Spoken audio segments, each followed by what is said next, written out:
Okay, here we go. BWTM Sports Gaming with you with another boxing video. Now we're going to be talking about a topic that I hear a lot about in boxing.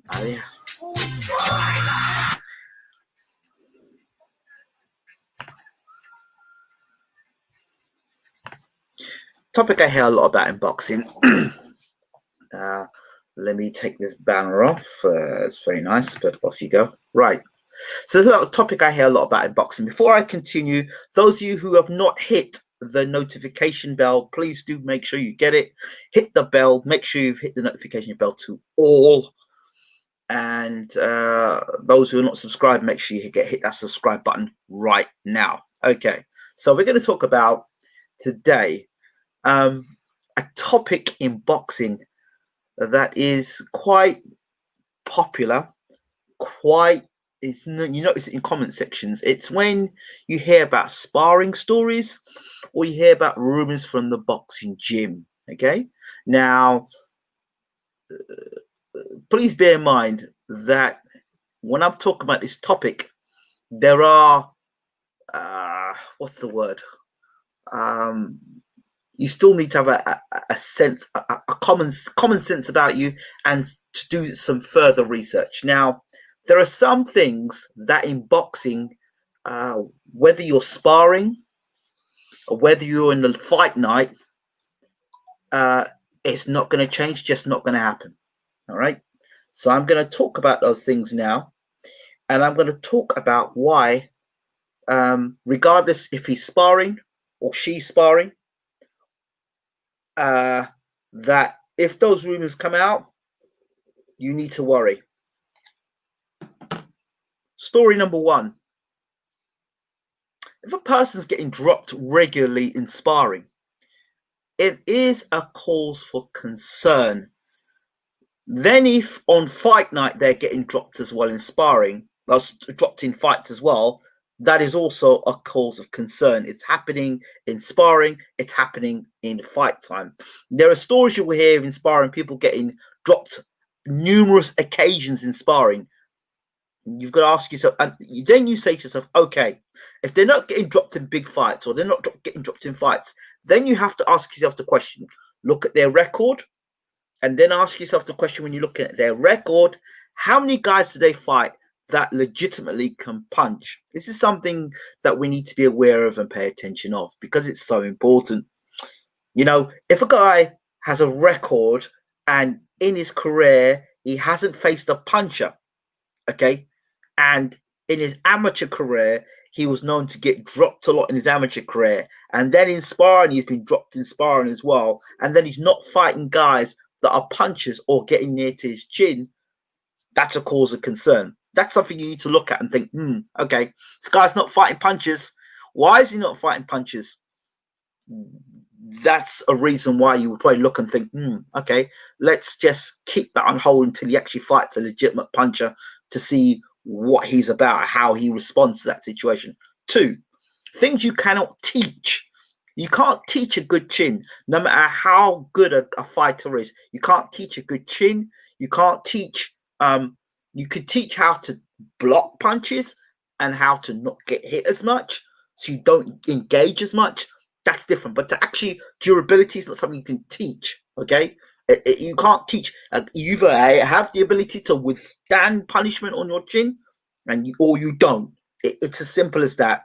And it doesn't matter whether it's fight night or not.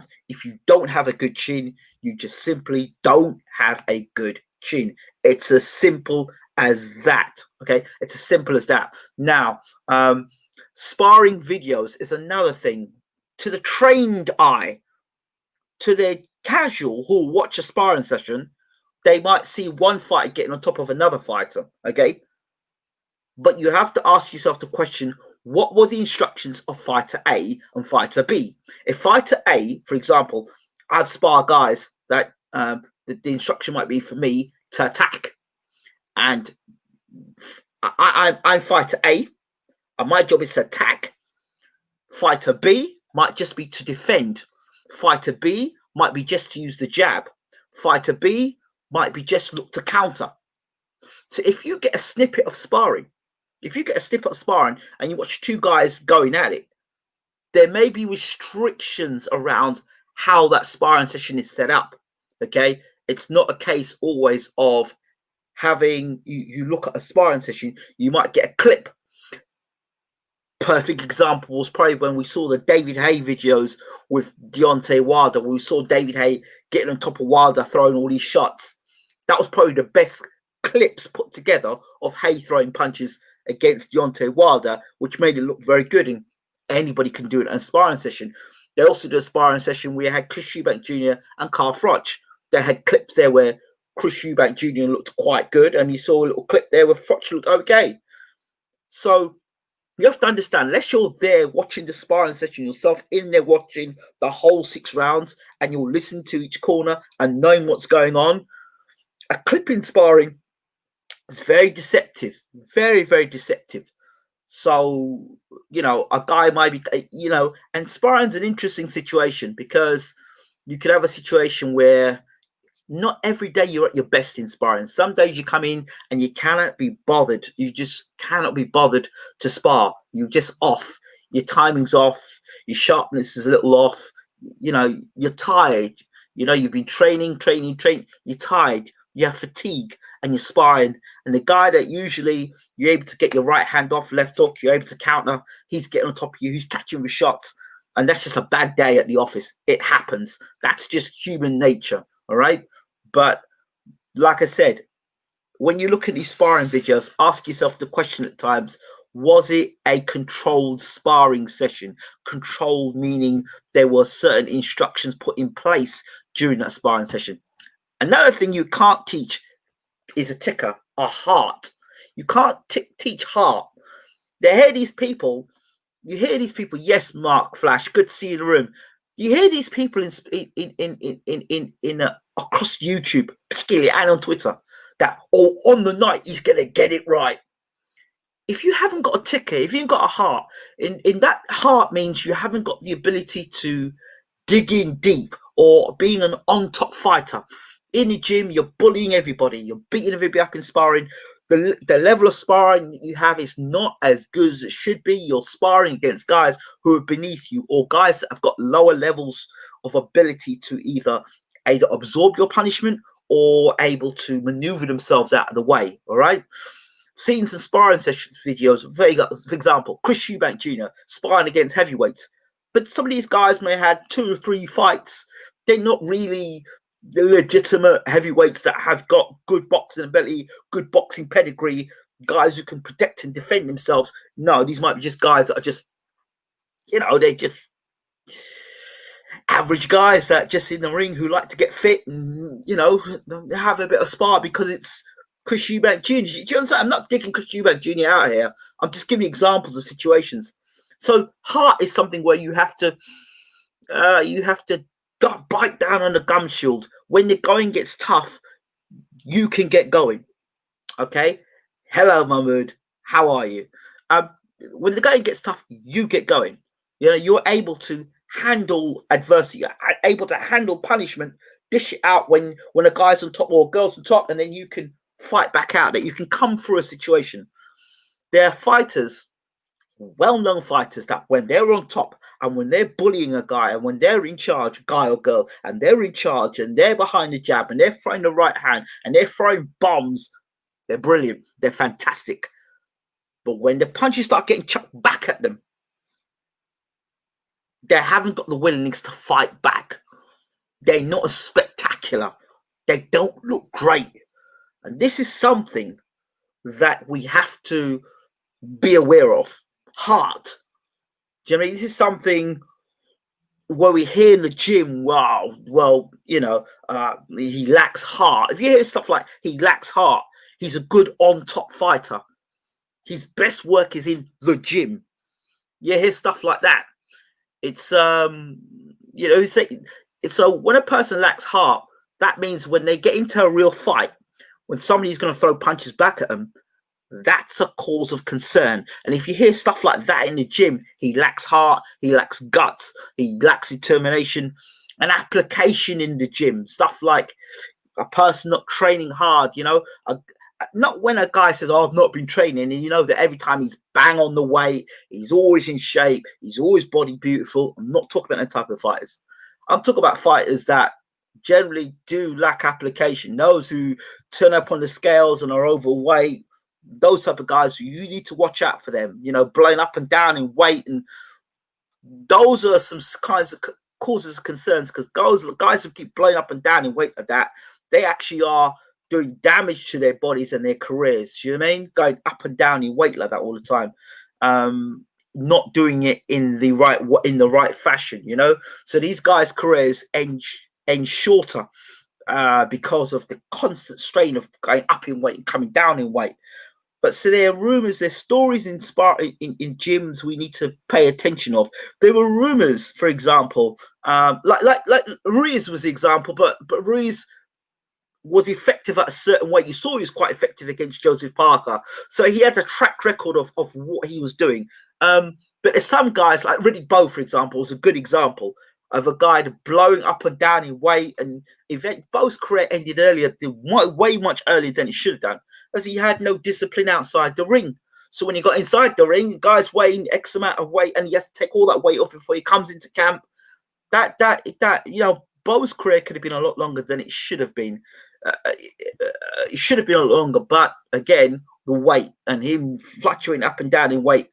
But anyway, I'm straying off the path here. So certain things you just can't teach: chin, heart, determination. You can't teach those things. Those things don't just show up on fight night. I understand they won't show up on fight night. If you don't have it, you just don't have it. And the other thing is, you're not very good. Talent, right?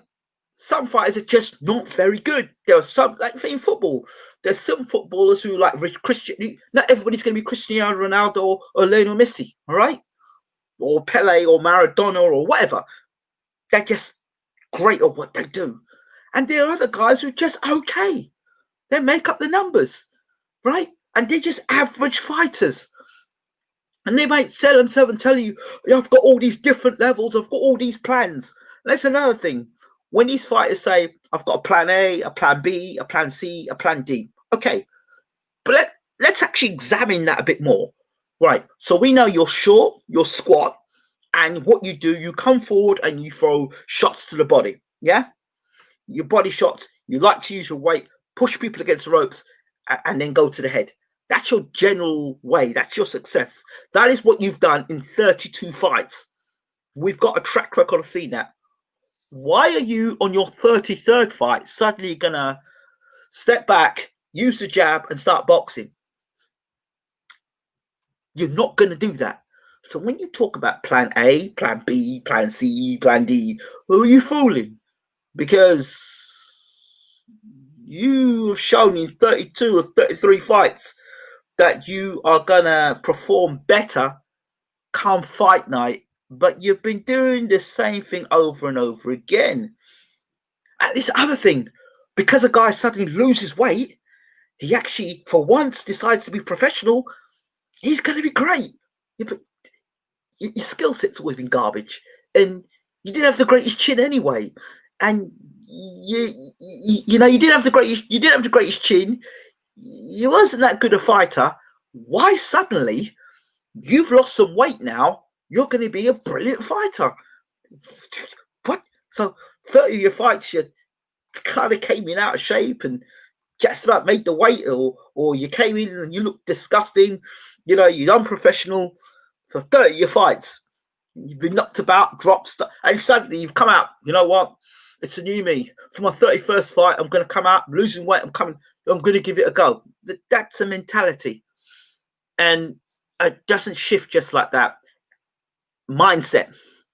Another thing that it's just going to happen. It's just going to happen on the night. And no, it's not just going to happen on the night. Mentality. That's another thing you can't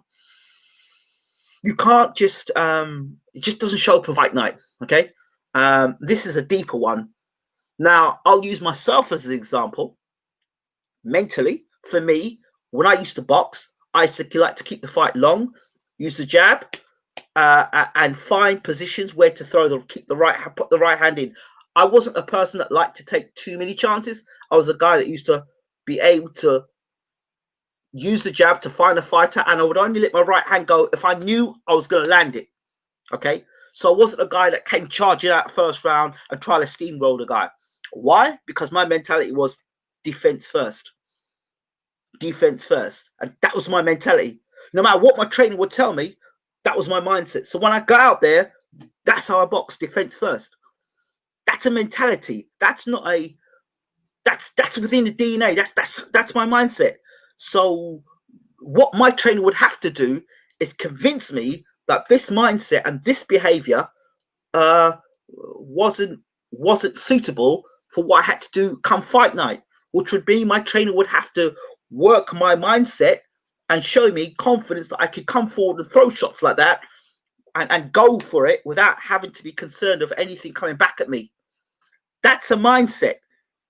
So most fighters who have a mindset, well, I'm just going to come forward, steam forward, chucking punches.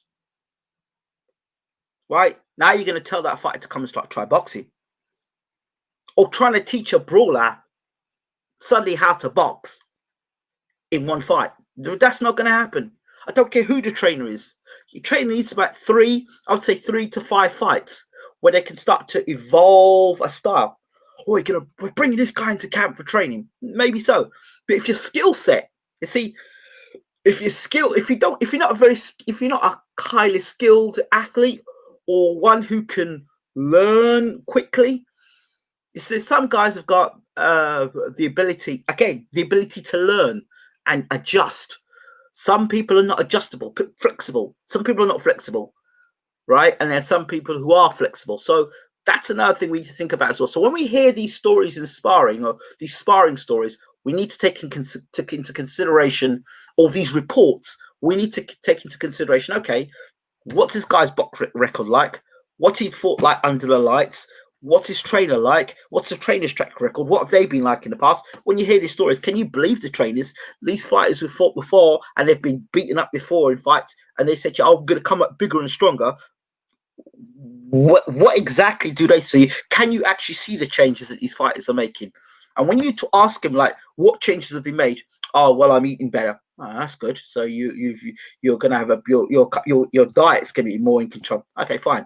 But what are you doing technically to make the adjustments? What are you doing mentally to change your approach to things? You know, where do you think you've gone wrong, and where do you think you need to amend those things, or where do you think that you could make progress? Where do you think you've progressed? Where do you think you've improved as a fighter? And not enough of these questions are being asked of these fighters.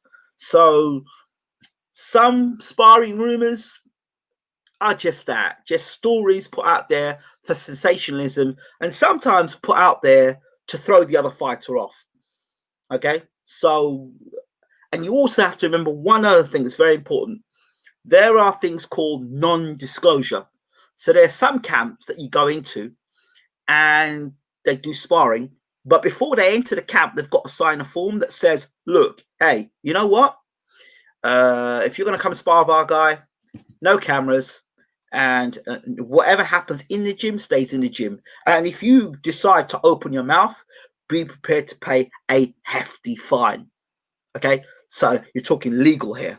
All right, it's a matter of what people think on Twitter, Facebook, or YouTube. None of those people are going to be able to pay for you. And when you start getting a reputation as well for opening your mouth and talking about things like this, as a sparring partner, you're not wanted. You're not wanted. You know, when you no longer have aspirations to fight for a world title or for a British title, and you just, you know, you're making, you know, maybe, I don't know, £500 or I don't know, £350 or £400 you're earning for being a top quality sparring partner because your height and your reach or the way you box, or you've got a unique type of style. You know, it's probably best that you keep your mouth stump. So that's how things are. But for the most part, when you listen to these rumors, like I said, there's some factors you cannot change. Chin, heart, determination, mental mindset in one fight. It's pushing it, and levels. Whether a fight actually has got a good skill set or not. So these are things that I thought I'd talk about.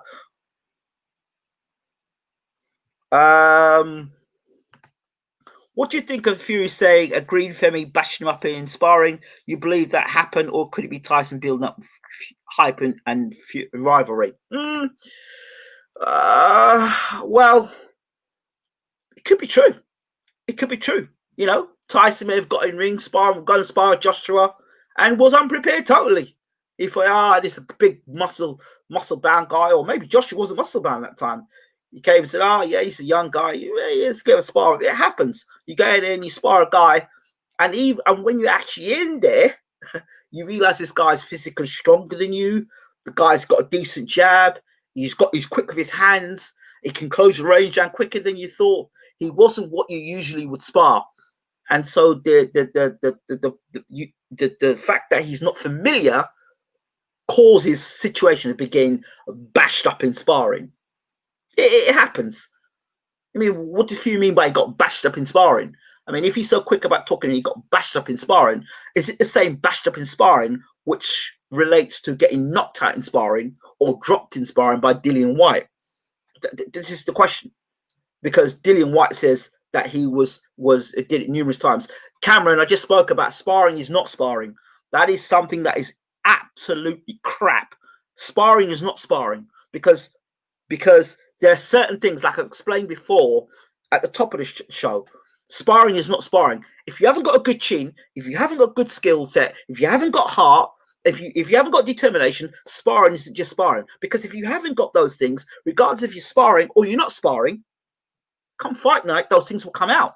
So if you haven't got a good chin, and in sparring it comes out you don't have a good chin because you get hit by a puncher, are you suddenly going to be able to take punches when you get in the ring? So sparring is not sparring. And it usually comes up from people who've never sparred before, right? If in sparring, you have an inability to adjust, right? Your trainer's telling you move your head, you don't move your head in sparring. If you can't do that, you cannot do that in sparring. When you go out to actually fight, you're going to get your head knocked off by a guy who, if your head's always on the line all the time. So sparring is where you make mistakes and you correct them and then you put them right.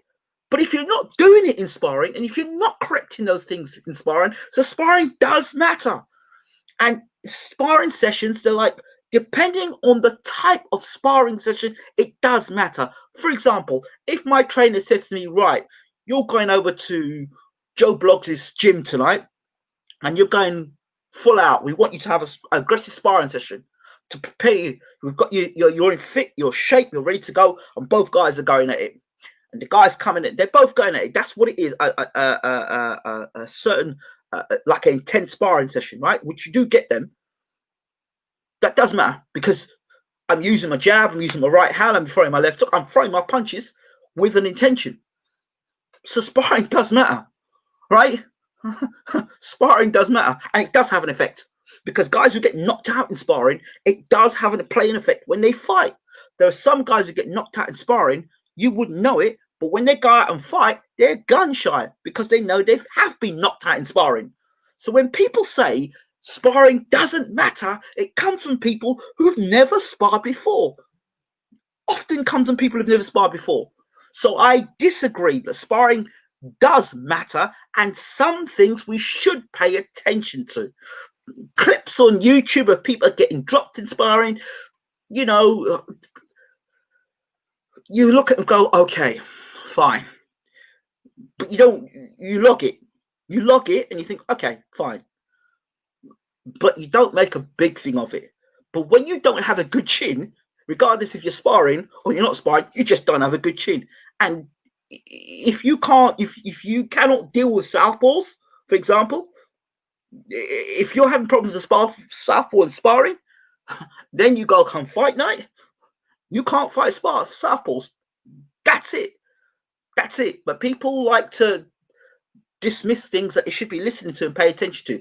Not everything that we like I said before, and I don't want to keep repeating myself, you've got certain sparring sessions where it's technical sparring, which means that I'm working on the jab, I'm working on the right hand, I'm working on the uppercut, I'm working on specific things, defense, trying to dropping back and throwing the right hand, dropping back and maybe rocking, throwing the left hook, doubling up the jab and throwing the right hand, slipping hand down, throwing the left hook.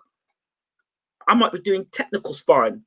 And then there's situations where people take liberties, where I'm doing technical sparring, yeah, trying to work on some things, and you got one idiot there who wants to go in there and comes to the gym and make a show of it.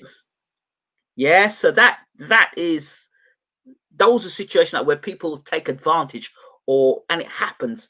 You're trying to learn in the gym, and other people are coming and taking advantage. That's why you need to have a good trainer and a good gym to look after you in situations like that. So, yeah.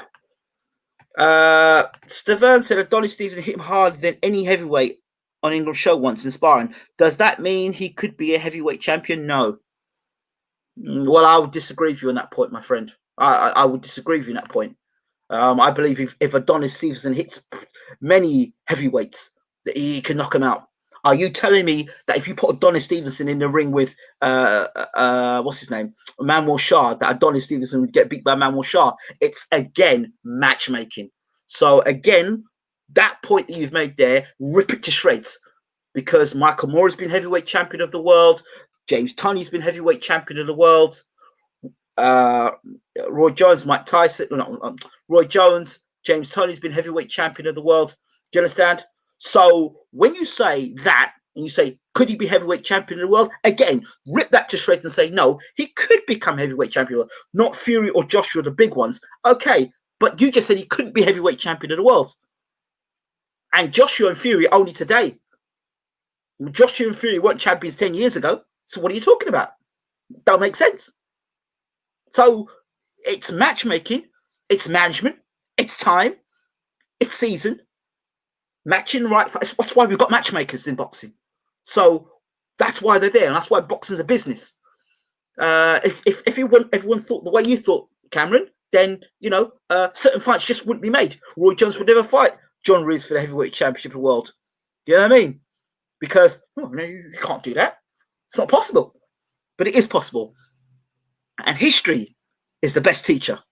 That's why we've got things like BoxRec and great historical fights that we can look back where guys dared to actually be great, and they were great because they stepped up to the plate and became heavyweight champion of the world. So it's about timing and season. So there we go. So let me not get off point. That's what I wanted to talk about today. Sparring stories and rumors. Some we should pay attention to because of genetics, because of just if you can't do something, you just can't do it. It doesn't happen on fight night. It's like, for example, planting seeds for a mango tree and expecting apples to come off it. It just doesn't happen. And that's my point. So sparring's not just sparring, and there are some stories in boxing we need to pay attention to. I remember a story years ago. Let me before I finish. There's one story I remember. It was Enzo Maccarinelli versus Ola Afolabi. Yeah, and that was for the Cruiserweight Championship of the World. Enzo Maccarinelli was champion, and I said to myself, if Ola Afolabi can take punches, he'll knock Maccarinelli out. So I heard stories about Ola Afolabi in gym, and he was sparring heavyweights and getting hit clean on the chin, and he wasn't going anywhere. These were legitimate guys, and a cruiserweight getting hit by legitimate sparring against legitimate big punching cruiserweights, and there was not even a budge from him. So I thought, if Afolabi can take the punches, he'll knock Maccarinelli out. So I did my research on Afolabi, heard lots of good positive stories from good trainers who talked about Afolabi in the States, what he'd done, how good his chin was. So I said, you know what? I'm going to put a bet in Afolabi on the night. And what did Afolabi do? Came out and knocked Maccarinelli out. Took Maccarinelli's best shots and knocked Maccarinelli out. So that's how some sparring stories can be true. And that's why sometimes we do need to listen to sparring stories. Not always, because some are sensational. Like Golovkin knocking out heavyweights. Well, that's great, but does that tell me he's going to beat Canelo? No, I need to know a little bit more. So, Chris Eubank knocking over a heavyweight in sparring or looking fantastic against a heavyweight sparring, that's great. But is that good enough for him to beat Charlo? Is that good enough for him to beat Canelo? You know, so we have to understand and put things and be logical and be critically thinking about what we do. That's it. This is short. So I'm out of here. Thank you all for watching. As always, you've been watching BWTM Sports Gaming. As always, don't forget to smash the subscribe button. As always, I appreciate your time. And we'll see you in another one. Take care.